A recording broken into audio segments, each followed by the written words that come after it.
Victim Advocate Supervisor at Compass Rape Crisis. And I just wanted to say a quick thank you for being here, and thank you to those who helped put this together. We really appreciate it and all the effort that went into this tonight. I also wanted to give a little bit of history to Take Back the Night and the event and where it started. So it started in the 70s, and it was women marching in the streets. They were marching on campuses. They were holding rallies, and they were doing this because they were tired and they were fed up of the fear and unsafety that they were feeling on their streets in their own communities. And they were marching to demand safety. They were marching to demand resources. They were marching to demand justice. And so in looking through some pamphlets and flyers of Take Back the Night events from the 80s, there were a few chants that stood out to me. And so there's one that says, "We are angry women, and we are here to say, take back the night and take back the day." Or, "Take back the day, take back the night. Women say, take back our lives." And one of my favorites is, "However we dress, wherever we go, yes means yes, and no means no." This was back in the 80s, and to this day, we are still talking about consent. We are still talking about yes meaning yes, and exactly what no means to this day. And so this all has developed into, it has grown to be much more inclusive of genders, gender identities, races, sexual orientations. It's a much more inclusive event now. And it has also grown to focus around the arts and focus around healing. But at the center, what has remained is survivors. And so before I pass this off to Paula, I have an ask of all of you. When you are here tonight, when you are on the walk, please think of those sexual assault survivors all those years ago whose horrific stories have sparked those marches and sparked those rallies all those years ago across the country and continue to this day.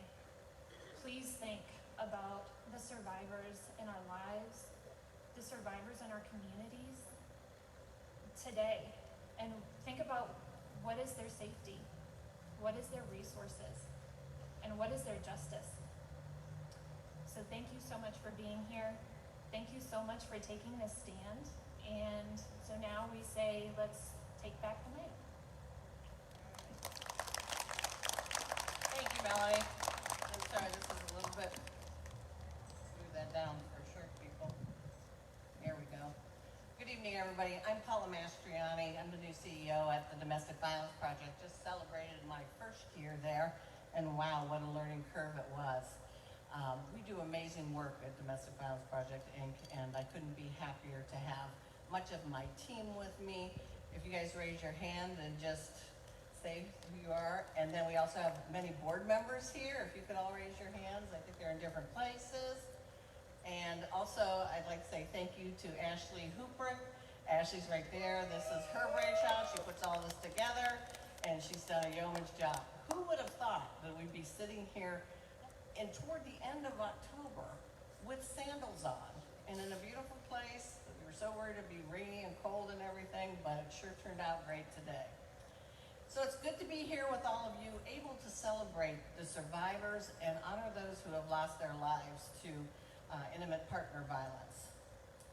Beyond that, though, we are here with community partners, which has been something that has been customary at this event, where we ask community partners beyond Compass Rape Crisis and Domestic Violence Project, Inc., who actually have a stake and do things for survivors, for victims of crime in general, as well as DV and sexual assault. So thank you all for coming out with us today. Please visit their booths, get their information, because they are the ones that are making this happen. And then I'd also like to say thank you to the sponsors who have made this evening possible. The Stark District Library is down there. They have all kinds of resources and books. We were gonna have what's called a pop-up library today, but we didn't know what the weather was gonna be like. But if you wanna read up more about it, or even get Jasmine's book online, it's available through the Stark Library. Cleveland Clinic Mercy Hospital is a sponsor. We also have the YWCA of Canton, Malone University, and the Canton Repository are always good supporters of ours. A little bit of housekeeping before we go into some other things. Restrooms are right over here in Jersey's Cafe. The smart people probably got a table or having a little bit of beverage while they're seeing this event, so good for you guys over there. But if you want some water or cookies, we have it for you up here. Please make yourself at home. If you need to use the restroom, do so. Have a cookie, because we don't want to take that back because we'd have to eat it. So with that, I have the pleasure now of introducing our MC. It's Jessica Patzel. Jess is not only our board member, but she's a full-time mother of 4.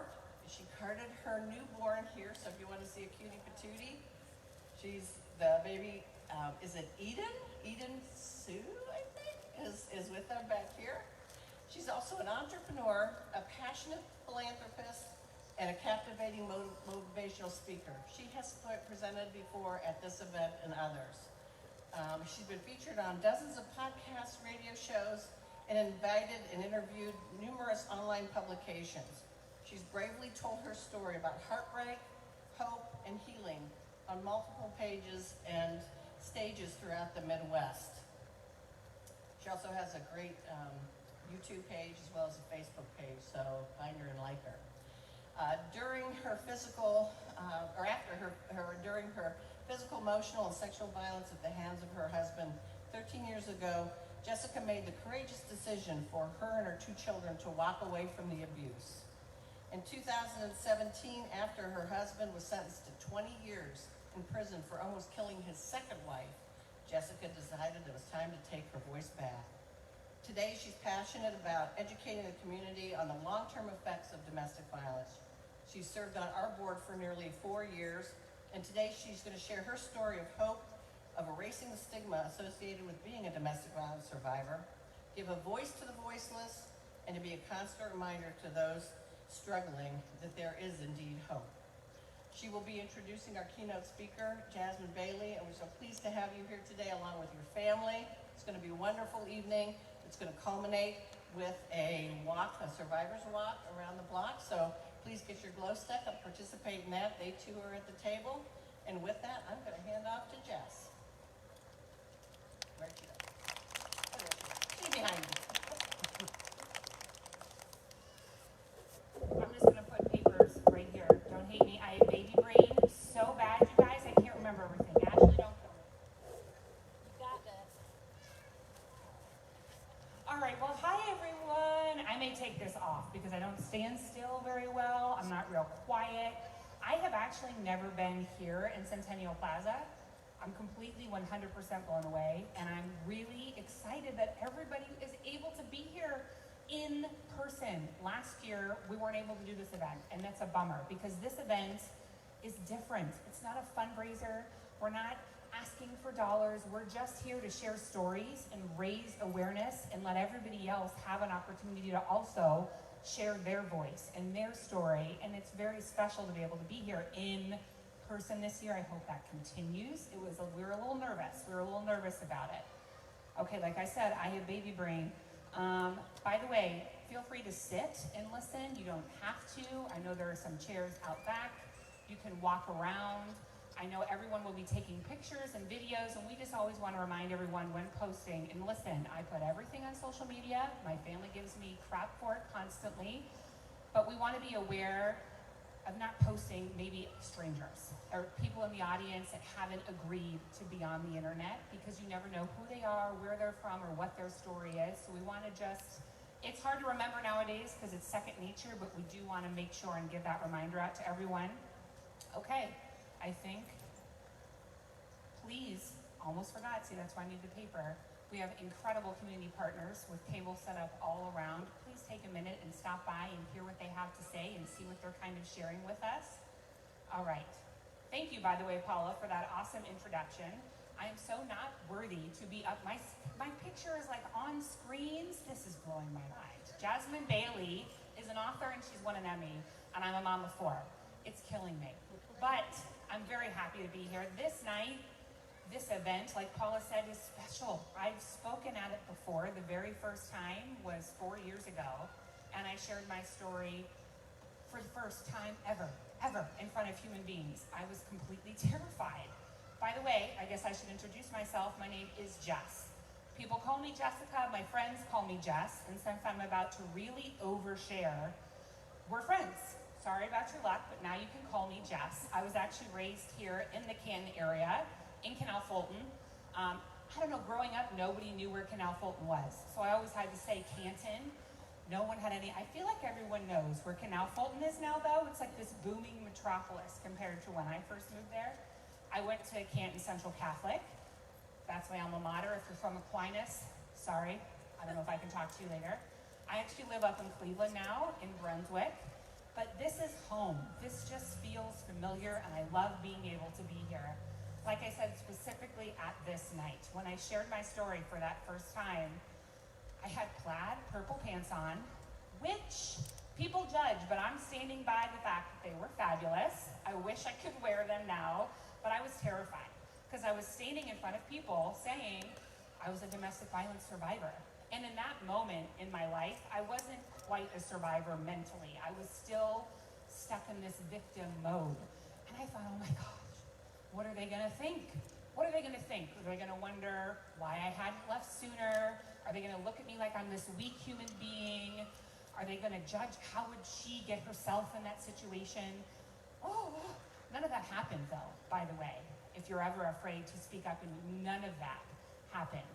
And it's really crazy and kind of awesome that now I can stand here and talk about how grateful, honestly grateful I am for my abuse. That may sound crazy, but follow me down the rabbit hole because I am. It taught me a lot. When I actually met my ex-husband, I was 18. Definitely not 18 anymore, because that was a little while ago. I was really young, I was naive, I was kind of broken. My mom was having crazy health issues. My father and I had an estranged relationship. I mean, I was literally an abuser's a dream on a silver platter. It was like, here, come find me because I need someone to control my life. Flash forward to 19, we found out we were pregnant. Now imagine, if you will, being a 19-year-old from a Catholic family, and I mean like 12 years at Catholic school, an altar server, my dad served Mass at the Vatican. We were very Catholic, telling my parents, remember that guy that I met that you don't really know, you kind of like him, we moved really far away, we're gonna have a baby, and he's gonna be in our family forever. That was interesting, and for some reason, I chose to tell my dad on my 19th birthday at our birthday dinner, and I thought it was gonna go over well. I honestly don't remember what his reaction was, which could mean I've just like erased it from my memory completely. And all jokes aside though, I love being a mom. We're all very thankful for the children now. It was just an interesting dynamic at the time. We found out we were pregnant with our second child, my ex-husband and I, on our daughter's first birthday. So now we had 2 kids together in this young relationship, 19 months apart. My kids are 15 and 14 now. P.S. I'm an only child, but I guess when you're teenagers and your siblings, it's like a law that y'all have to hate each other. So that's fun for home, but we'll get to that later. Hopefully, I've heard by the time they're 25, they're gonna be like the best of friends. I don't know, fingers crossed. But so it was a new, young relationship. And at that point, my relationship was good. It was roses. It was rainbows and butterflies, because that's how abusive relationships begin. They don't start out big, bad, and ugly, or else we definitely would not stay in them. And even through, when I look back now, knowing who my ex-husband was and what he was capable of, there's not a moment where I'm still not grateful, because the 2 biggest blessings during all of that chaos were my children. They saved me in ways that they will never, ever, ever understand. And I don't know who I would be without them, whether I was young or not. It didn't matter to me. See, now I have to refer, and I paint them to the ground because that's really easy to see down here. Okay, here we go. Hold on. There we go. I found out. Guess what? I married that guy. That's why I keep calling him my ex-husband. And that was tough. There was a lot of question about the wedding. By the way, it was very pretty. I was very happy to be marrying him because, again, 2 kids out of wedlock. I just thought that was what I was supposed to do. It didn't matter what had happened before. I wanted to be a wife. And I kind of thought that might help the case if I had a ring on my finger. I mean, turns out I was wrong, but in my marriage, I learned that that was my ex-husband's golden ticket. He would often use the phrase, well, we're married, for better, for worse, right? This is just the worst part. Suck it up. I don't want to hear it. Because he knew divorce really wasn't in my vocabulary. It wasn't something that I subscribed to. And you know what's interesting? All these years later, I just now learned, after reading Jasmine's book, this is complete honest, that that's spiritual abuse. He would hold that over my head, and it drove me crazy. I mean, before I left him, I had to go to our pastor who married us and be like, Pastor Dean, what do I don't, but we're married, and we said vows, and he read me some really moving and touching scripture verses that indicated to me that this wasn't a marriage in God's eyes. He didn't identify it, so it was okay. But I didn't know. So even as you grow through abuse and through the survivorship world, you still learn things. Abuse is not easy. It's not straightforward. It is not black and white. It's not supposed to make sense to everybody else. This is the part where I pause because I know what most people are thinking. We had 2 children together, sure, but you got married. You got married and he was abusive, so you should probably, not have gotten married. Why did you do that? Did the abuse start before you got married? And the answer is yes. The abuse definitely started before we got married. It started when I was pregnant with my now 15-year-old daughter. But it's just not that simple. By the time we got married in front of all of our family and friends, the emotional abuse had messed my head up so much, I didn't know it was up or down. I had no idea. And the physical abuse, I understood. It was a mistake. It was an accident. It was my fault in some way. When you are in the thick of it, you can't see through that fog. And it is extremely hard for someone who's not walked that walk and been there to understand. So I get it. I understand why there are questions and why there can sometimes be frustrations. My marriage didn't last too terribly long. Thankfully, I was able to always keep in the back of my mind that it wasn't just me. And now every relationship is different. Every domestic violence relationship is different. But for me, that's what did it. My kids, they reminded me if I didn't do something at some point, this could trickle down to them. They could be in that situation. What if I can't protect them? Not that that's an easy thing, because what do when you're a young mom and you have 2 kids in diapers? I don't have my own bank account. He controls all the money, and he reminded me of that all the time. Where are you supposed to go? I don't have a college degree. But it was what it was. And the physical abuse after we got married went from bad to nightmare. Because for better or for worse, this was it. You agreed to this. It's the worst. Deal with it. His big thing was choking. That was his high. And what all abuse is awful. For me, that's what sticks. I can remember the look in his eyes.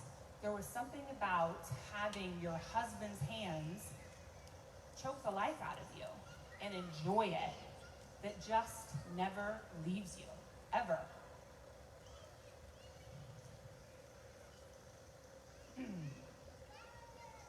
Even though I knew it was wrong, and I knew in those moments I didn't like it, and it wasn't okay, he's still my husband. He's still the father of my children.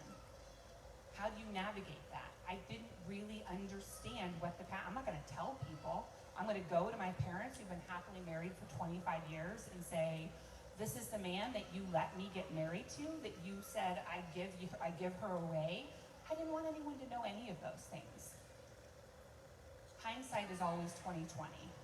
But I remember one of the last times he ever choked me while we were married. That was my moment. That's kind of when I woke up. We had gotten into an argument about the garbage because he was very OCD and my dum-dum forgot to take it out. I mean, he was like sleeping with the enemy OCD. We had schedules on how to bleach the baseboards properly. So not taking out the garbage was a big offense. And I remember being on the ground, wiping up whatever had spilled from the garbage bag, and he came from behind me and choked me. Brought me up to my feet, and I'm not a small mama, I'm not now, I wasn't then. And it just was chaos. You remember bits and pieces. I remember going into our dining room and trying to run from him. He shoved me into our dining room table. I remember spitting in his face. He picked up a chair and whacked me over the back with it. Meanwhile, my kids are just to the left of me, sitting there watching TV, crying at this point, and all I kept thinking was, get the kids and go, get the kids and go. So I try to get to my toddlers and scoop them up in my arms. I can only get my son. I'm holding my son, my daughter's running behind me, and we're going upstairs to lock ourselves in a bedroom, climb out a window, get to a phone, do something, right?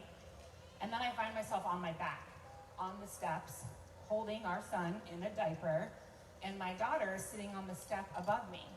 And he's leaning on my body, yelling at me with his forearm on my throat, and I hit him in the face. There was like a brief moment of, yes, I just gave it back to him. Look at me. I'm kind of a badass. Sorry for the kids in the room. I felt good until I realized what a big mistake that was, because I saw the look in his eyes, and within 2 seconds, he cocked his fist back and punched me in the temple. I mean, I'd never been punched in the face before, but I never wanted to be again. I couldn't see straight. Everything was ringing. I couldn't make sense of what was happening. And the next thing I remember is being drugged upstairs to our bedroom by my hair. And I knew it was going to happen in there because it had happened before.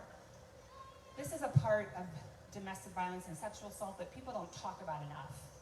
And I'm not going to get into details because there are so many adorable little babies in the room. It's not necessary because we can use our imagination, and that's the reality when you're in that situation. It's not okay just because you're in an intimate relationship or you're married. No still means no. It's the same premise. But I'm in our bedroom and I just give in. And that happens. And that sometimes confuses people, but my brain was, my babies are locked outside that door. I'm just gonna let him do whatever he wants so it can be done, and I can get them and we can go. I wanna give him a win. I wanna let him have this. So I did. And I got my babies and we went somewhere. I don't even remember where we went. And I knew that moment, that was the end. It wasn't like I left that exact day, but that's what flipped that switch in my mind to know there's no coming back. I can't do this. When I was laying on the steps with my son in a diaper on my lap and my daughter right above me, and I saw the terrified look in their faces, I could never do that to them again. And I certainly could not let them grow up to have teenage attitudes and trust that they wouldn't be lying on the steps on their back with their father's fist cocked to hit them in the face. I couldn't do that. Is it easy to leave? Was it easy to leave? No. It was one of the hardest decisions I've ever had to make, because you can't do it alone. I was so incredibly, incredibly blessed to be able to have an army of people to help scoop me up and get me out. And not everybody has that. But that's part of the reason I share. I will share nitty-gritty details. I will share broad spectrum pictures. I will talk to you in your living room. I will get up here 6 weeks after having a baby. She's 6 weeks old. Her name is Eden Sue, and she's absolutely adorable.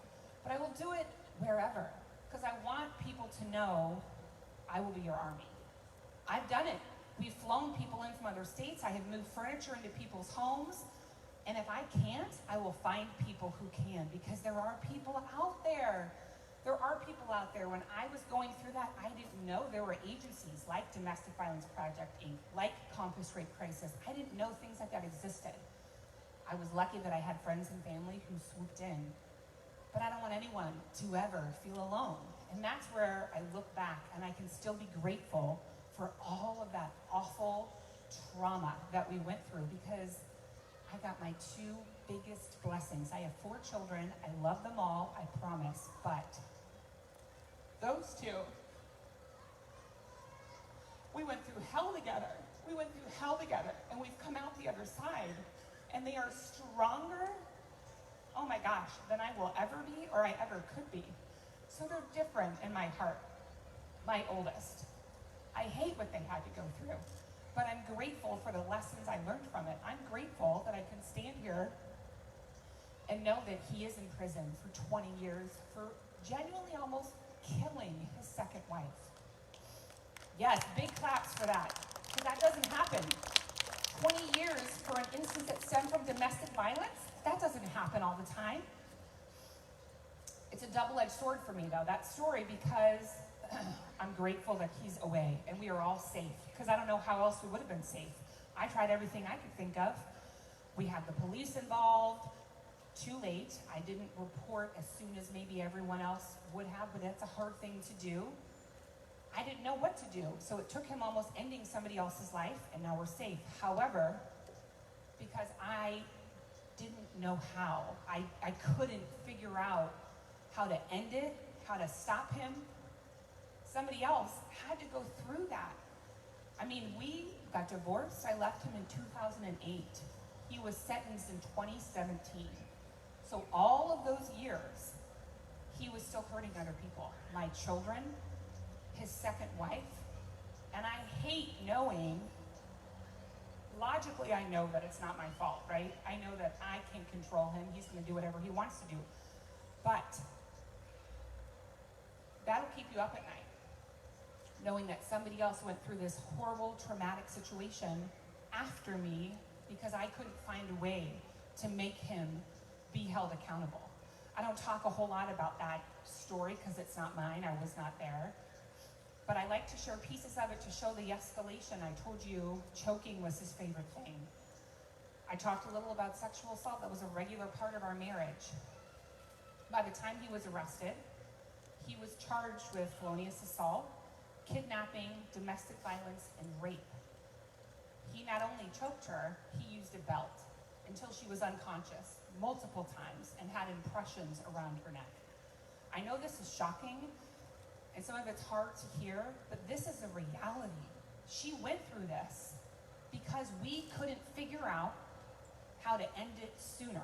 I, to this day, don't know how she got out of there in one piece.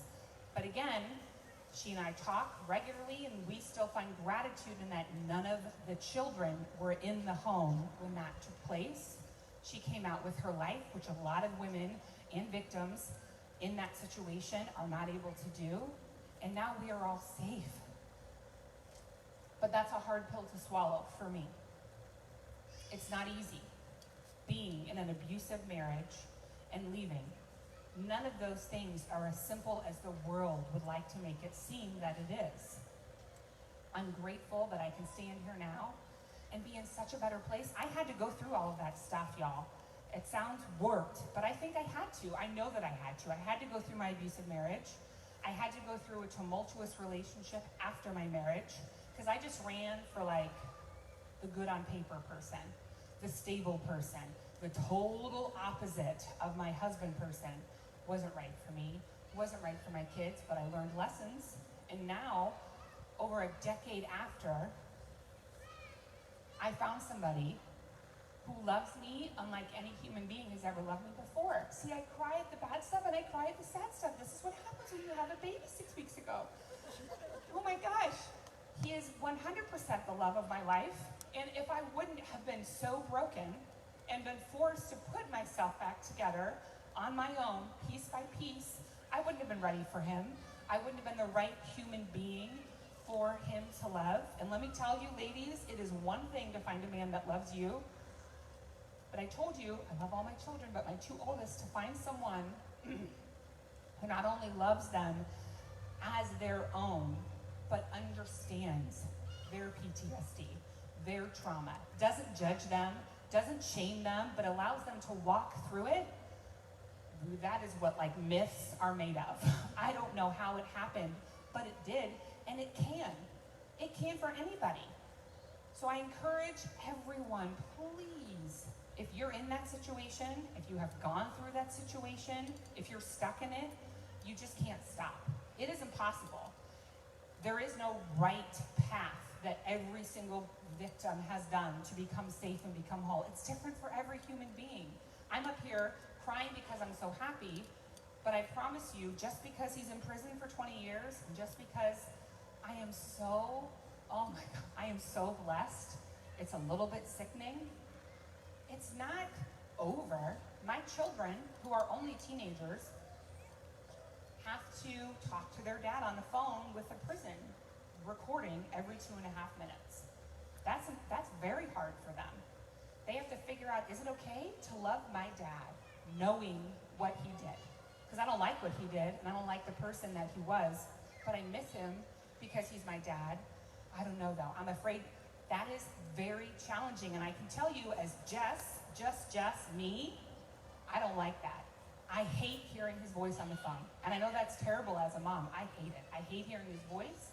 I hate having to talk about positive stories, but Mom Jess understands that I have to. That's another part of my healing process. I have to allow these little babies, even though they think that they know everything, they are babies. They have to feel how they need to feel, and I need to understand that those feelings are going to change. This is a process. It doesn't happen overnight. You don't heal overnight. You don't leave overnight. It's not escaping, it's leaving. It's a conscious choice. I'm not going to be your victim anymore. I'm choosing to be a survivor. I don't know how it's going to happen. Thank you. I don't know what the pieces are, but I'm choosing. Because I know that my pain, it had a purpose. Everybody's pain has a purpose. You're a survivor for a reason. My purpose can be different than your purpose, and my purpose 10 years ago is much different than my purpose is now.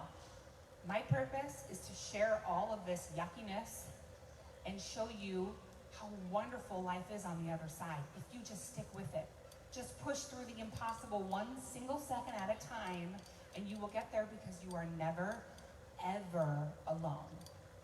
Thank you guys so much for listening. I appreciate it. Sorry I had to look down at the papers. Oh. I feel like I should walk away, but I think I have to say more things. I promise not to tell other stories, though. Now you get to hear me read off of a paper again. Okay. Here we go. We always like to share some general information and statistics when we're here together because they really are kind of mind-blowing. During the last fiscal year, there were 131 fatalities in the state of Ohio due to domestic violence. That's actually a 30% increase from the previous year. 1 in 3 women and 1 in 7 men will experience domestic violence at some point in their lifetime. I pause for effect for a reason. 131 fatalities in the last year. Unacceptable for me. Every 68 seconds, an American is sexually assaulted. 1 of every 6 American women has been a victim of an attempted or completed rape in her lifetime. Only 2 to 5% of sexual assault cases are falsely reported. I want to touch on that. This is not on script, so Ashley, I don't know where you are, don't yell at me. But that is what makes it so hard when everybody thinks you're a liar and you're making it up or you want attention or sounds so terrible it couldn't possibly be true. That is why only 2 to 5% of sexual assaults are reported. We have to be more open as a community. Only 3% of perpetrators are actually punished for their crime. That's wild, which is why, again, I appreciated the loud applause when I shared that my ex-husband is away for 20 years, because I know that does not happen. Not everybody is as lucky. I am lucky to be able to stand here and tell my story, and I don't have to worry that he's going to show up in the middle of the night at my house with a baseball bat and be furious. But I'm saying all these awful things about him. I am so lucky. Not everybody has that ability, which is why when we stand up here and share our voice, and I know Jasmine would agree, you're speaking for people that don't have the ability to use their voice. And now I have the immense honor of introducing Miss Jasmine Bailey, who I just met tonight. But yeah, clap, please. I've stalked her on social media. I feel like I know her. We're so excited to be able to have her down here in little old Canton, Ohio. She is smart, she's funny, and she is real. Known to most as an Emmy award-winning news anchor, Jasmine Bailey is also an Amazon top-selling author. Woo-woo!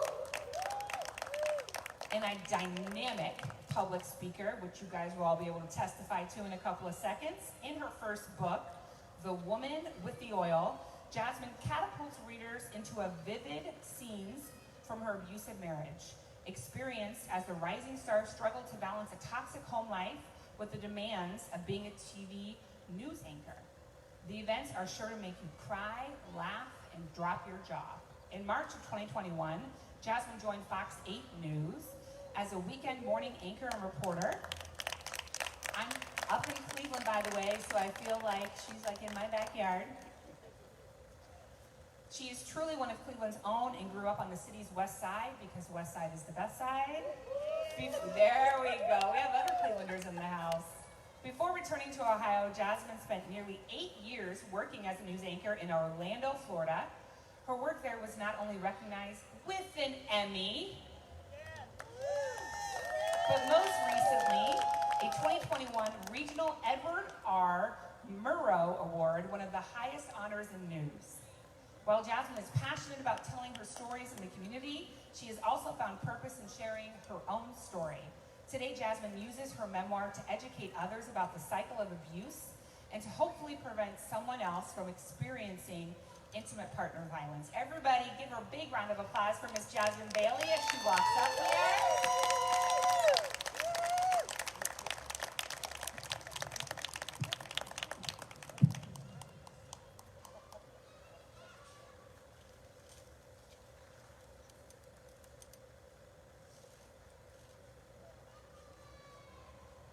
I'm going to take this off because I too do not like to stand in one place. So Jess, we are the same.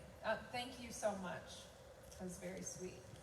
I am so excited to be here in Canton. It's finally here. I got a call from Paula and Ashley in April, I believe. And when they called me, I was like, oh, I'm so excited to hear from you because I was looking for a way. Sorry, I'm a little emotional now that you just said all that. So I'll catch my breath in a second though. I was looking for a way to connect with people here in Northeast Ohio in the middle of a pandemic. Or the beginning or the end or whatever we were in, right? And I was like, I don't know if that's going to be possible. And then here comes Paula and Ashley from Domestic Violence Project Inc. saying, will you come down to Canton in October? And I said, yes, absolutely, I will. So I'm excited because I really do believe that I was supposed to be here, that this was an answer to my prayer, how do I get connected, and that I have something to share that will really be impactful with everyone who's chosen to be here tonight. So thank you. I don't know about you, but I love definitions. That should come as no surprise. I obviously have a book. I'm a journalist. Every talk, every presentation, every speech that I've ever given has started off with just a little bit of research, right? Because I really want to know what I'm saying, what I'm talking about. Even my book starts with this whole entire story behind the meaning of a bowl of oil. So this story that I'm going to share tonight is no different.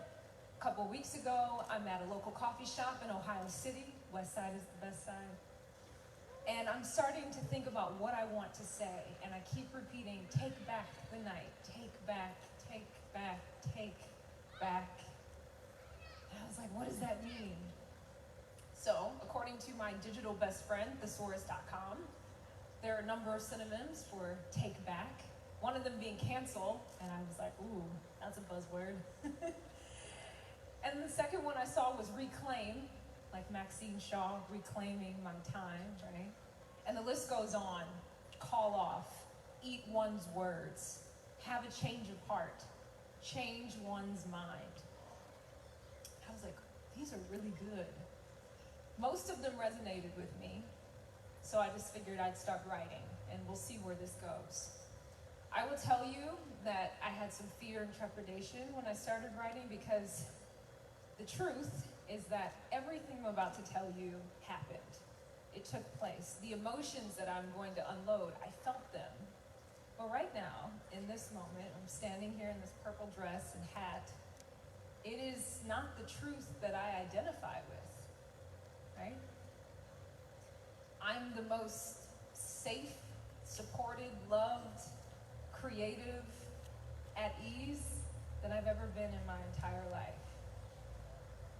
So unearthing all of that it was heavy. But I understood I had an assignment, so my job tonight is to show you how I got here, how I arrived, how I became this woman, because she's much different than the one that was in this relationship. So let's go back to those synonyms, right? One of the first ones I saw was renege. It means to go back on a contract or a promise. And I was like, well, yeah, I guess you could say I reneged on my marriage. It lasted a year and a half, and it unofficially ended on June 12th, 2016. Does that date ring a bell or spark any emotion for anyone? I know if I was in Florida, where I used to live, it would immediately be hands up everywhere. June 12th, 2016, hours before a gunman walked into a nightclub and killed 49 innocent people, I decided that I would no longer be with my ex-husband. So I'm driving down these streets that would lead anyone to that nightclub. I wasn't going there, but I stopped at a Target that was just blocks away from where this tragedy took place. And I thought about that as a journalist often, like all the simultaneous decisions being made in one night, all because I decided I wouldn't spend another night with my ex. I was never a part of the initial Pulse coverage on local TV news. My life was a wreck in the days that followed that shooting. I didn't have any clothes, I didn't have a toothbrush. Going to work, how was I supposed to do that? And I carried around this guilt of not being there to cover one of arguably the biggest stories of my career. And it was just one of many things that I felt like my ex stole from me, right?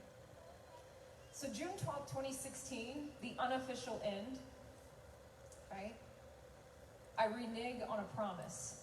And I did feel like my marriage was a promise. Jess talked a little bit about spiritual abuse. I felt like I made that promise not only to my ex-husband to have and to hold for better, for worse, but also to God. So reneging on this decision was deeply difficult. Can I come back from this spiritually? Will God answer any of my prayers if I leave this man? Truly, like all of these heavy questions are swirling in my mind as I'm trying to make a decision. We'll talk a little bit more about spiritual abuse. It is funny that one of the synonyms for take back was call off, because if I'm just gonna be honest, and we're gonna be honest tonight, we should have called off this wedding. It should not have happened. Many reasons, many signs. I'll go through some of them. We had only dated for 5 months. Because as most abusive relationships do, they go quickly, fast. And for 3 of those 5 months, he lived in a completely different city. So this is all a blur. And get this, get ready. One of those months, technically he was still married to another person. The only thing I knew was that she had walked out on him after about a week of marriage. I never knew why, never found out. I have my assumptions, naturally. So, we're just moving and moving, right? There's also the fact that my ex sort of kind of inferred that he didn't want to get married at the last minute, right? We're sitting outside of the criminal courthouse because we go to the wrong place looking for a marriage license. You go to the civil courthouse for that. And he looks puzzled. He looks confused. He looks heavy. He doesn't know what he's doing. And he turns to me and he says, well, what do you think? What do I think? I'm thinking back to myself, well, you sat on the phone with me and my parents as I told them that this is what I'm going to do. My amazing, loving, nurturing parents who tried to warn me. You technically tried to coach me through what to say, and you were oddly pleased that I went through with it. And now you're asking me what I think?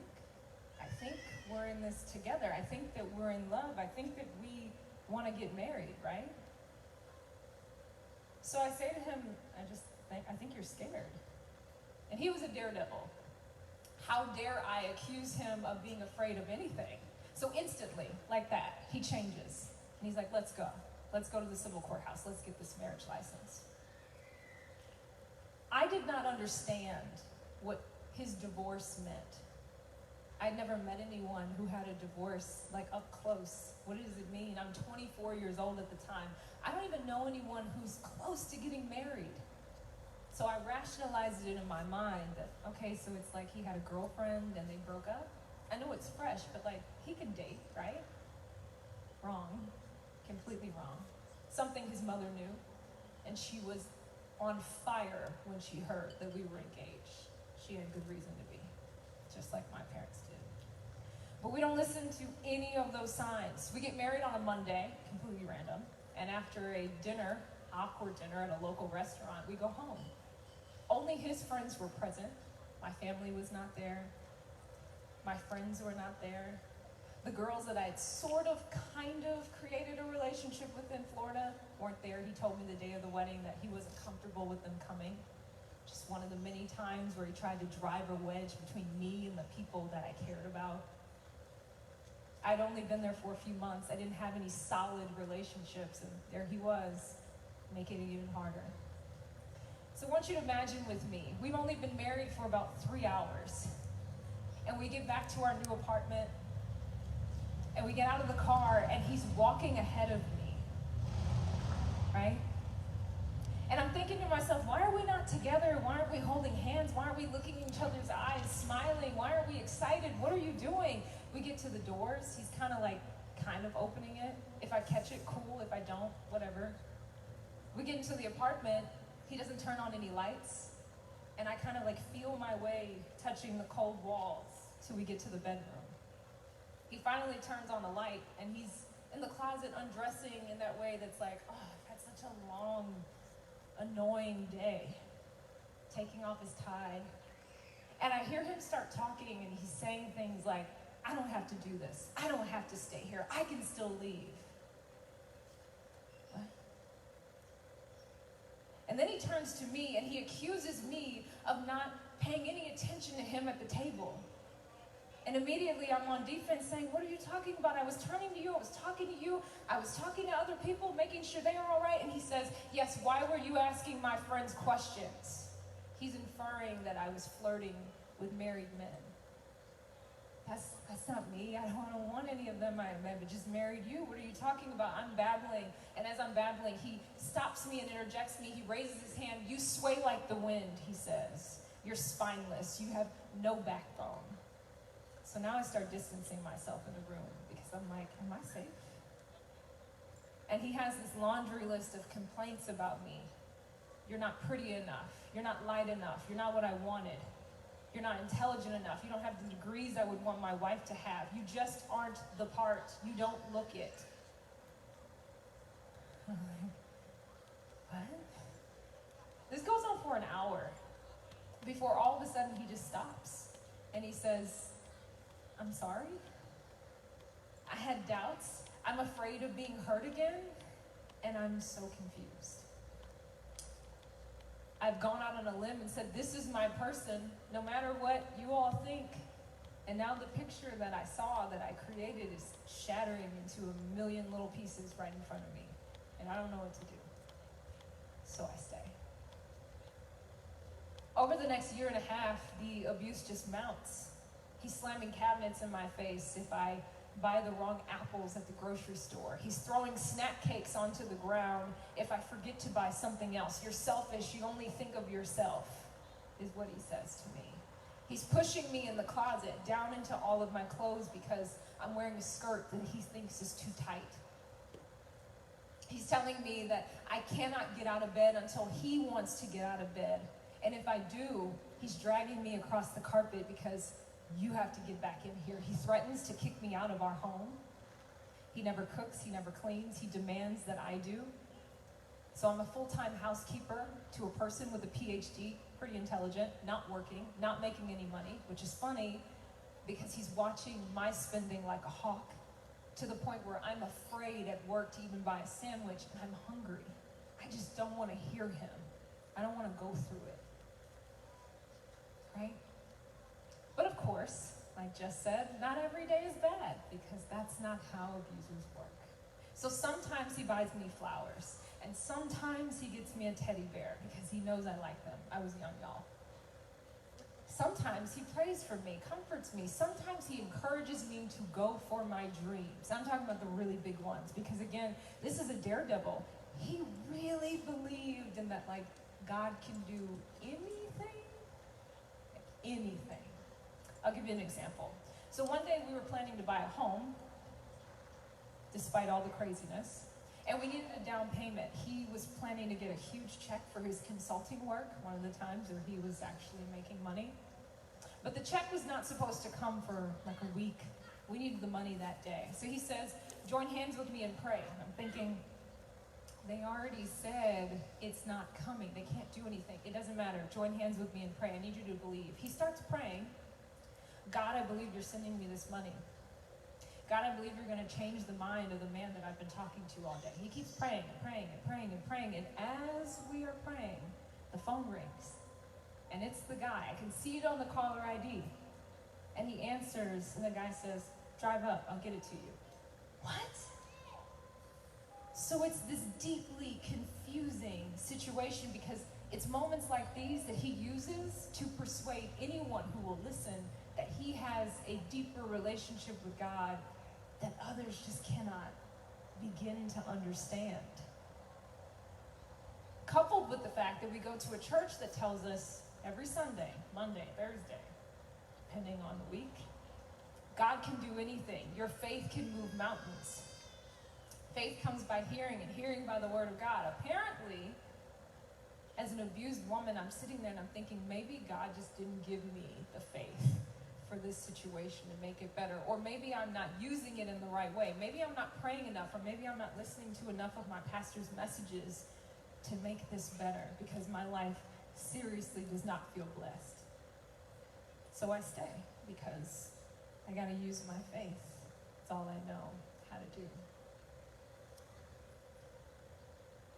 I did have some blessings during that time. I was promoted twice. I was a traffic anchor when I met my ex. I was promoted to weekend anchor. And then 8 months later, I was promoted to weekday morning anchor. So I'm now Monday through Friday. Like, I'm big time. And I'm excited about it, right? Do you know how my ex congratulated me on my second promotion? He pushed me from standing position down to the concrete in the parking lot of our apartment complex. Our neighbors far down, it's a Thursday night, they're out on their patios, they can see. Faintly, they can see. And then he squeezes my hands trying to get my keys from me, pry them out of my fingers. I can still feel them like pressing into my palms. Because in his mind, he knew they probably saw they're gonna call the police. So they're running over and they're yelling and they see us fighting back and forth. He goes to jail. His actions force me, the local TV news anchor, to have to go to a domestic violence seminar. And then I have to sit in front of a state attorney who knows who I am because he tells me, I watch you every day, and explain what happened. I am so dumb in the moment, and I have to say that because, wow, I vouch for him. He nags me daily, though the court order is for him not to contact me. I don't tell a soul. He runs and tells our pastors. And while he's nagging me, he's telling me, hey, just so you know, Pastor, First Lady, they're really disappointed in us. They're really disappointed in our actions. He made me believe, got into my mind, made me believe they were already against me. So by the time I talk to them, they already know the whole situation. And their reactions are so subdued, lacking any real understanding of the danger I face by continuing in this relationship, that I feel like I don't have any options. I feel like I'll be shunned if I even mention, maybe I should get a divorce. So I stay again. I let him back into the apartment well before the court-ordered separation. And he's better, but not really, because he's still manipulative and he's still controlling. I would tell you that towards the tail end of our marriage, we didn't have a home.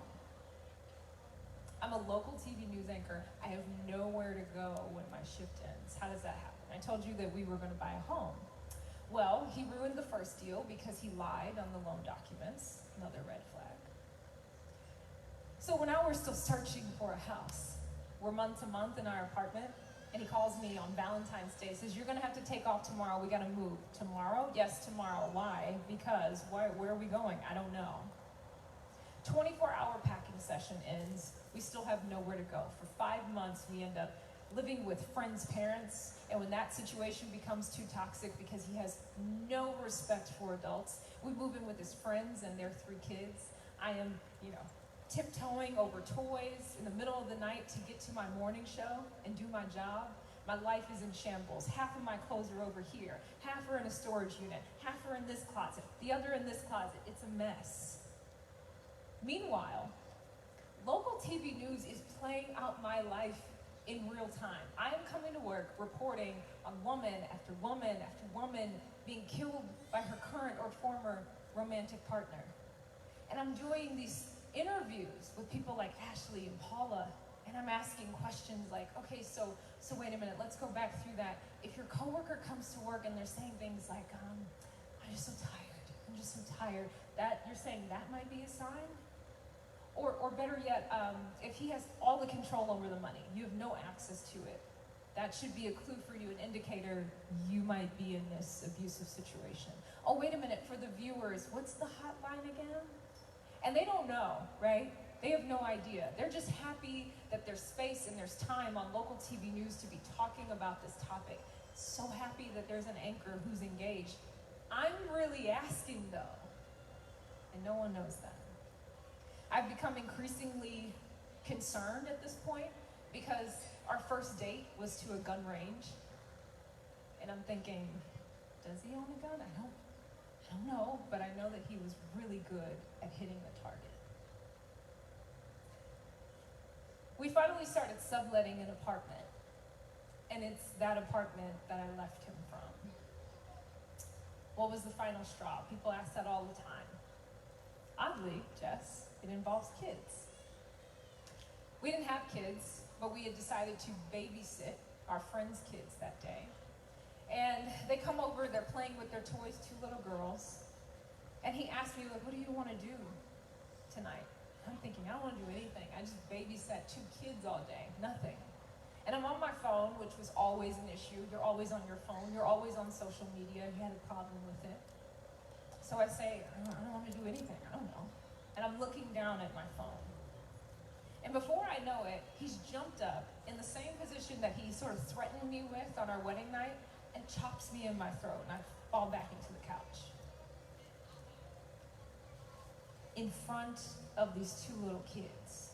And for some odd reason, out of all the other situations, all the times where couples saw him lash out, the parking lot, the wedding night, for some reason, in that moment I said, whoa, I know you don't care about me, but you don't care about them either? You don't care that they saw that? You don't care that, like, they know something just happened here? Immediately he grabs my keys. He grabs my phone. And the only leverage that I have in that moment is that he's just been arrested a couple months ago for domestic violence. And I can see the wheels are turning in his brain. He says to me, just ride with me to take the kids back to their parents, and then we can sort all this out. I think somehow I told him, okay, give me my phone back. And I knew that in my bag I had keys to the other car. So we walk out, and I'm like keeping the kids close to me because I'm like, what in the world is going on? And we get outside to the parking lot. He's putting the kids in the car, and I start walking away. And I get closer and closer to the other car, and I tell him, look, I'm not going with you. And he's like, don't do this, don't do this. And I said, I'm not going with you. I could not in my right mind get in a car and go anywhere with you. Which seems so simple, right? Like why not do that any other time? Why then?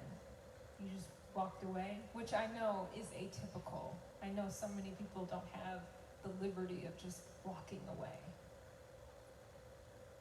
But I did. Thank you.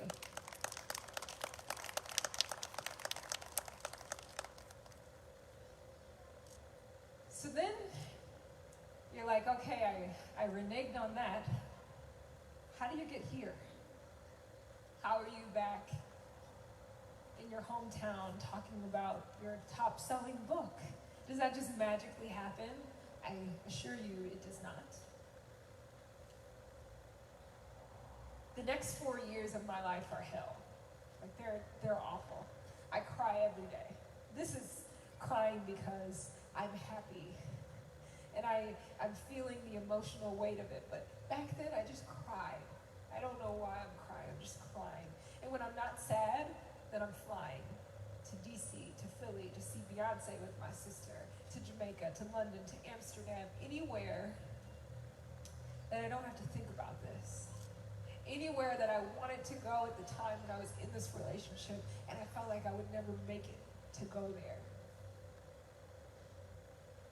I go to therapy, pretty painful. And when it's too painful, I stop going and I start dating my ex-boyfriend from college. That doesn't end well. I end up breaking someone's heart in the process of my own healing, which still hurts because they didn't deserve that. I crashed my car into my garage door, had so many things on my mind, I just wasn't looking, boom. There's glass everywhere, and I have a panic attack, literally. I'm bent over looking at all this glass all over my driveway. I have 15 minutes to get to work. The show is gonna start. I'm running late. I don't know what to do. Moments like that. It's painful. It's not easy. But I want to tell you, another one of the synonyms, remember I mentioned that, was repossess. Like to take possession again. And this is what it meant, to take possession of my life again. Even if it wasn't pretty, to go through that process. I take off my ring. And that was a whole moment in time, because y'all know, viewers pay attention to things, okay? So like, I'm showing up on TV without a ring. My name hasn't changed though, because I changed it to his last name. But now I don't have a ring on, so now I'm getting messages. Are you still married? I love viewers. I wouldn't be here without them, but they're very observant, okay? I'm very vocal. So I marched my way into my boss's office and I told her, I want to be Jasmine Bailey again. And I said it like that. She said, okay. So literally Tuesday I was Jasmine Blank, and then Wednesday I was Jasmine Bailey. And there are whispers, I can hear people talking, does she just say Bailey? Because not everybody knows at work. How do you do that? Part of it was anger. Because the day of our divorce hearing, the judge asked me, do you want to go back to being Bailey? And I was like, yes, absolutely, in my brain, right? I'm just like, oh God, yes, thank you that he's asking me this. Before I can answer, my ex-husband leans into the mic, yes, she does. And I'm in a courthouse, there's like armed sheriff's deputies.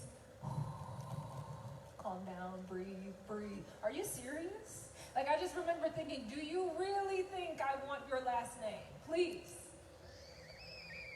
So every time I'm showing up on TV and I'm still wearing this ring and I'm saying, good morning, I'm Jasmine Blank, I can see him yelling into the mic, and I was like, I can't do this anymore. Part of repossessing my life for me was me being honest enough with myself in all of the areas that I kept saying, it's fine, it's okay, I don't like it, I don't feel comfortable, I hate it actually, but you know what, it's okay. And I feel like many times women, sometimes men as well, do this. It's fine, it's fine, it's fine, until it's not fine. Just like it wasn't fine for me to stay in that relationship and pretend like it was okay. So I kind of eat my words, right? I think that was another one of the synonyms. I was Jasmine Blank, but that didn't work out, so now I'm Jasmine Bailey. Doesn't feel great, but oh well. And I've learned over time, things are awkward for like a day, a week, and then people are on to the next scandal. So you just gotta do what you gotta do. I go back to therapy because I realize I have a so bad self-esteem issue. I don't like me. I look in the mirror and I don't see someone that I like. I think I'm a weakling who just let this happen. I stood there all the times. He hit me, he manipulated me, he lied to me, he dragged me. And I just sat there, I didn't do anything. And I tell my therapist, I don't like this, so what can we do? And she suggests to me, well, there's this therapy that I would do. It's really intense, it's really deep, but I promise you, you will remember being married, but you won't remember the pain of it.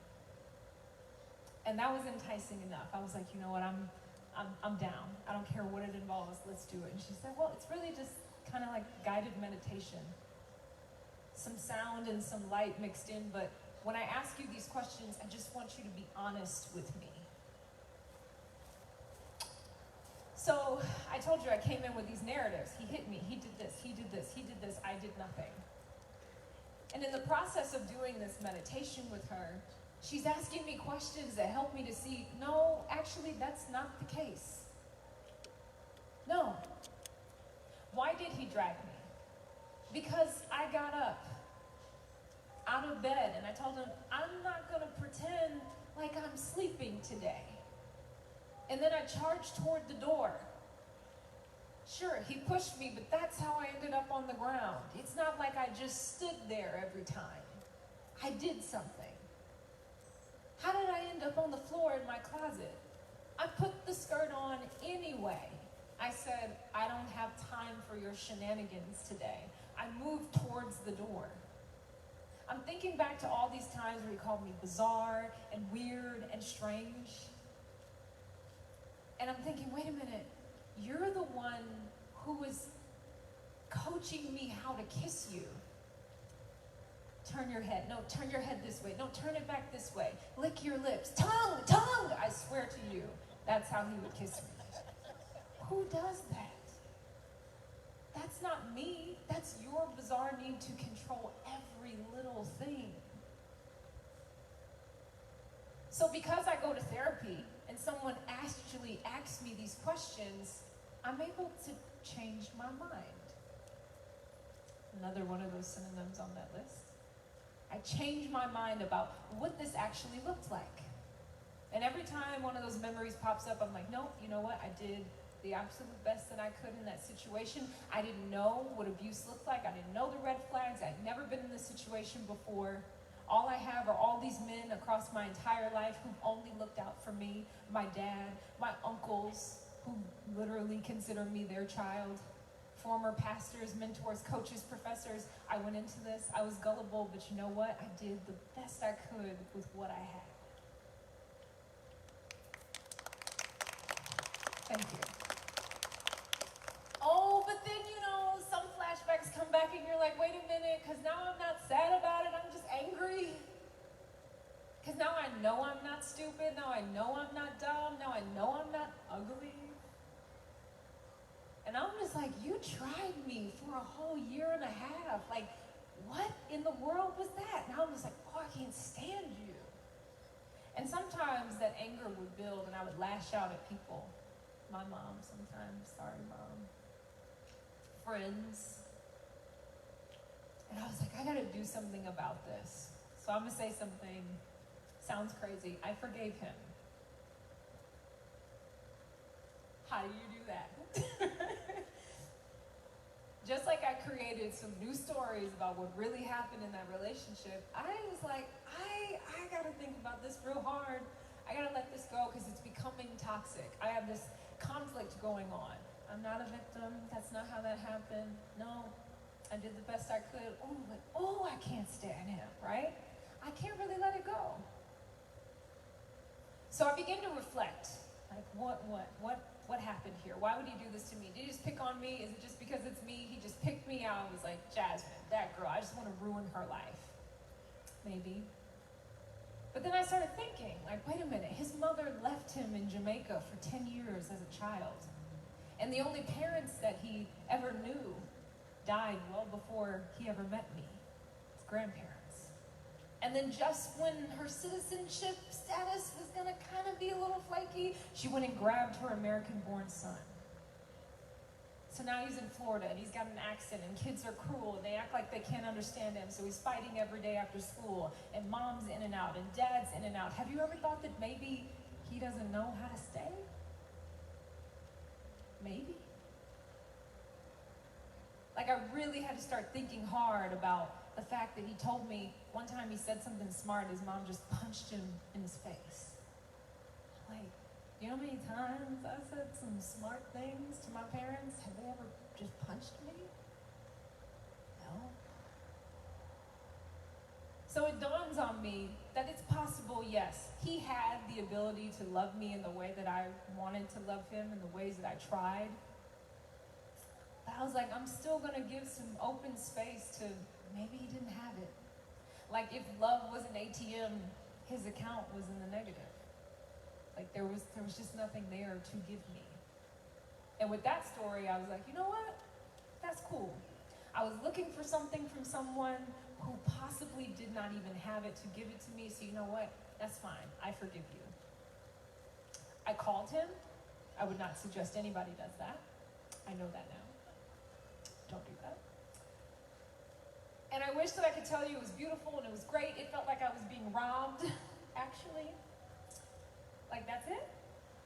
But really, that was it. There was freedom on the other side of that phone call. That's it. We're done. There's nothing else for us to say, nothing for us to talk about. I'm done. I let it go. I have a change of heart about him. I forgive him. And that change of heart really leads me to having a change of heart about so many other things, which is how I end up here today. Because as I'm going through all of this, as I begin to start writing my story down, which eventually becomes The Woman with the Oil, I'm still going to this church.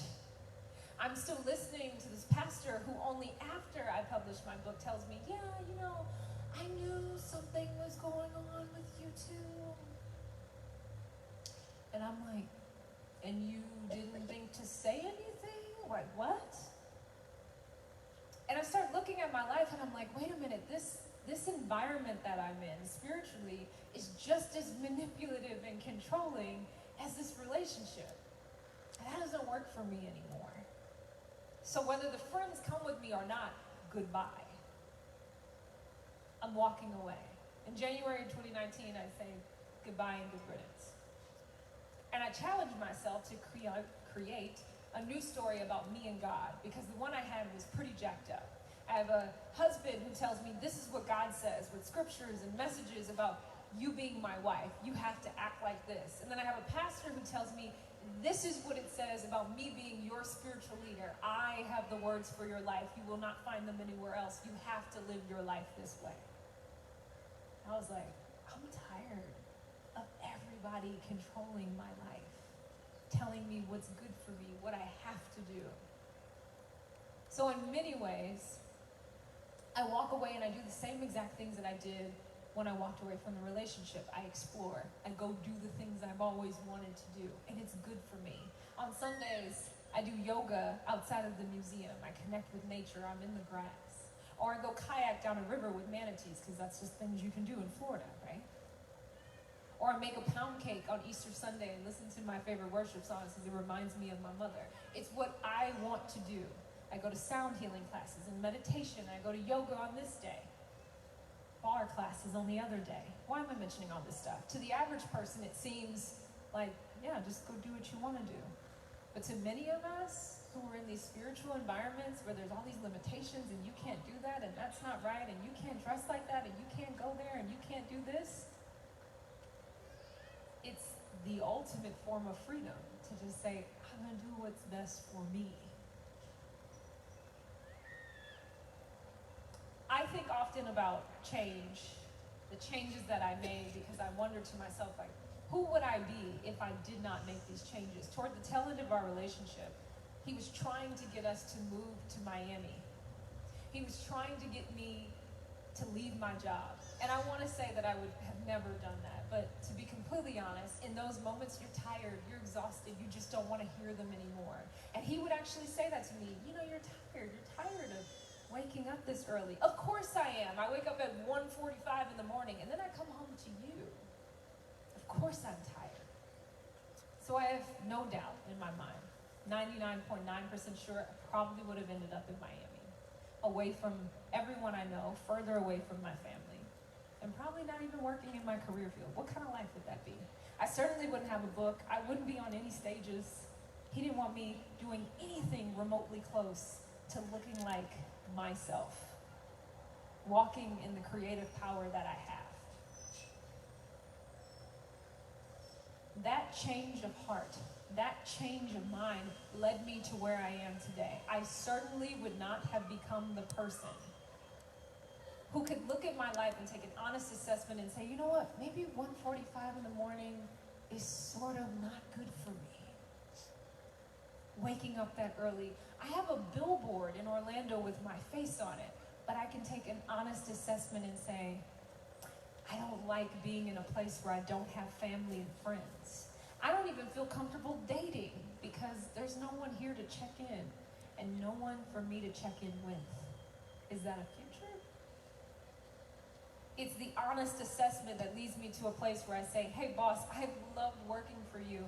I don't have anything lined up, but I'm gonna leave and I'm gonna go home. Because I've finally become comfortable with walking away from things that do not benefit and do not serve me. Right? Changing. That's how I end up on a stage in Canton, Ohio, in a purple dress and a purple hat.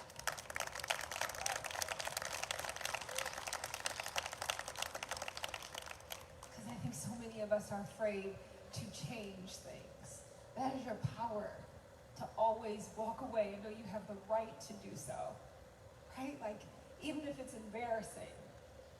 I'm single again. Great, that's a change of status. Or, hey, good morning, thanks for joining us. I'm Jasmine Bailey. That's a change of name, and everyone can see it. Or you know what, wait, I'm actually not a victim. No, I was much stronger. That's a change of my mind. Oh wait, you know what? You did some awful things, but you know what? I forgive you. I do. I'm gonna let you go. I'm gonna let this go. It's a change of heart. And it's ultimately what leads me to say, you know what? Spiritually, professionally, personally, I'm looking for something different. That's how I changed my life and I end up here.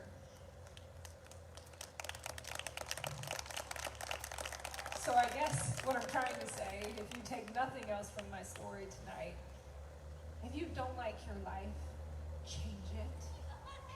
I am not shaming anyone for the reasons they stay. Jess and I and everyone here who's an advocate could seriously go on and on about how complex of a decision that could be. So certainly I'm not talking about that. But you know, in all the little ways that you hate your life, change it. And don't let anyone tell you that you can't, or that you're crazy, or that your dreams are way too big. How are you gonna write a book? How are you gonna find a job in Ohio? I don't know. I don't know. But I'm proof you can. Thank you.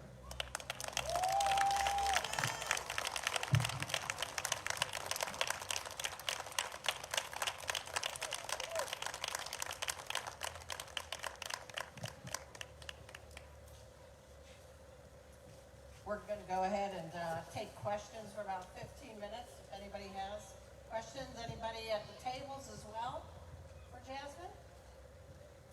Or Jess? Jess is there as well? I'm up here too.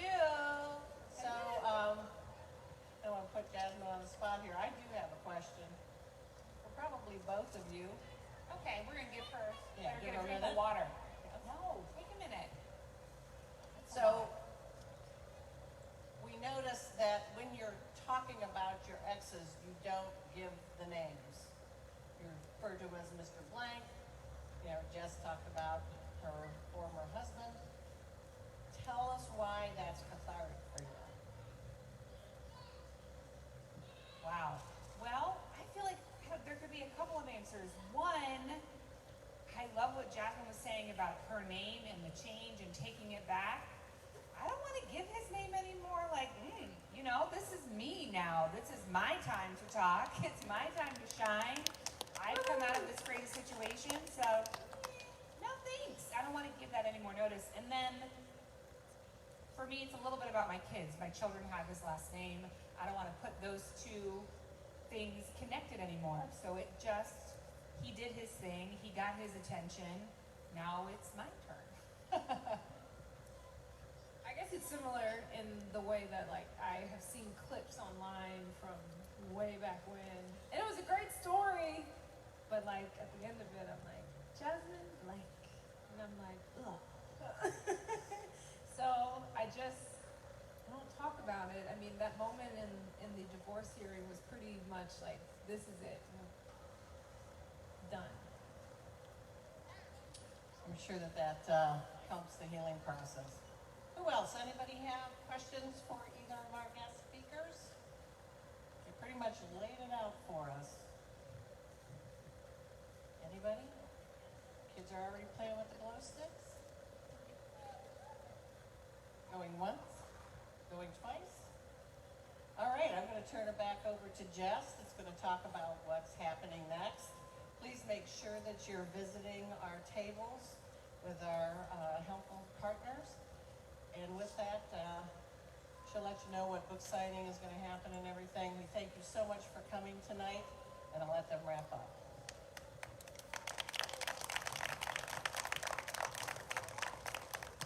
Thank you, Paula. Oh, here, I'll put that one back. Okay, we are approaching the end. I know y'all are real sick of seeing me stand up here and yell at you. Oh, I'm just gonna breathe because hearing other people's stories and listening to Jasmine, it's such a treat to have somebody else share in that way. And it's very empowering to stand up here. I don't care if it's 100 people or one person and speak your truth. So whenever we get together, we like to turn the mic over to anybody else who wants it. I promise we all love you. This is a safe place, and if anybody here wants to share what they have been through, their story, their loved one's story, anything, we want to give you an opportunity to use your voice. So raise your hand or run up here if you have anything you would like to share, and I'm gladly going to turn this over to someone else. Just yell at me if you want. I'm not putting anybody on the spot. It's not easy to do. Okay, going once, going twice. Really, if you want to talk again, you just have to come up here. I'm never going to tell you no, I promise. I use all my nose on the kids. Before we start the walk, there are a couple things I wanted to remind everybody of. Jasmine's book is available for sale here tonight. We have actual physical copies for y'all. They will be for sale after we do our walk. Jasmine's so generous and going to do a book signing for us. And I believe it's cash or credit? Yes. Or maybe? Yes. Yes, okay. That we will accept, so if you want to grab your own copy, please stick around. I want to thank one last time our sponsors, because this would not happen without them. Domestic Violence Project, Inc., Compass Malone University, Stark County Library, Canton YWCA, the Cleveland Clinic, Mercy Hospital, the Canton Repository, Take Back the Night Committee, who worked for months, year-round, really, to get this together. While I'm doing this, please go get your glow sticks, because we're about to do our walk of remembrance. Don't forget they're over there. There's water and cookies as well. Please take a minute again to stop by at our resource tables. Oh, here. I can be louder than them, but I know I'm not gonna make your ears bleed.